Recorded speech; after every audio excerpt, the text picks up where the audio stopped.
So guys room ഡെക്കോറിൻ്റെ part 2 ആയിരുന്നു. ആദ്യം ഞാൻ ഇതൊക്കെയായിരുന്നു ഇവിടെ ഇൻക്ലൂഡ് ചെയ്തിട്ടുള്ളത്, ലീവ്സൊക്കെ. ഇപ്പം ഞാനിവിടെ ടേബിളും കൂടി ഇൻക്ലൂഡ് ചെയ്തിട്ടുണ്ടായിരുന്നു. ലൈറ്റ്സ് ഇൻക്ലൂഡ് ചെയ്തിട്ടുണ്ടായിരുന്നു, പക്ഷേ അത് ഞാൻ മാറ്റി, കാരണം ഷോക്കൊക്കെ അടിക്കാനുള്ള സാധ്യത കൂടുതലാണ്. അപ്പോൾ ഇപ്പോൾ ഇങ്ങനെയാണുള്ളത്. ഞാൻ ഇൻക്ലൂഡ് ചെയ്തതെന്ന് വെച്ചിരിക്കുന്നത് എൻ്റെ ഫസ്റ്റ് ഓഫ് ഓൾ എൻ്റെ ഒരു ടേബിൾ ഉണ്ട്, എൻ്റെ സ്റ്റഡി ടേബിൾ.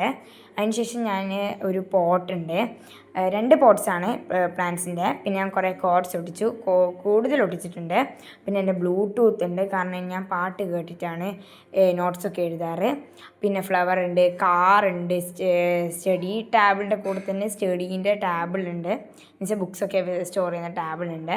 ഞാൻ പഠിക്കലായിരുന്നു, അതിൻ്റെ നടുക്കിലാണ് വീഡിയോ ഷൂട്ട് ചെയ്യുന്നത്. പിന്നെ ഞാൻ കുറച്ച് നേരം പഠിച്ചു, നോട്ട്സൊക്കെ കംപ്ലീറ്റ് ചെയ്തു. ഞാൻ പാട്ട് കേട്ടിട്ടാണ് കേട്ടോ നോട്ട്സൊക്കെ കംപ്ലീറ്റ് ചെയ്യാറ്. അപ്പോൾ നോട്ട്സൊക്കെ കംപ്ലീറ്റ് ചെയ്തു. അപ്പോൾ നമ്മളെ റൂം ഡെക്കോർ പാർട്ട് 1ഉം 2ഉം ഇവിടെ കഴിഞ്ഞിട്ടുണ്ട്. അപ്പോൾ ഇതാണ്. ഇഷ്ടപ്പെട്ട കമൻറ്റ് ചെയ്യുക, സബ്സ്ക്രൈബ് ചെയ്യുക, ലൈക്ക് ചെയ്യുക.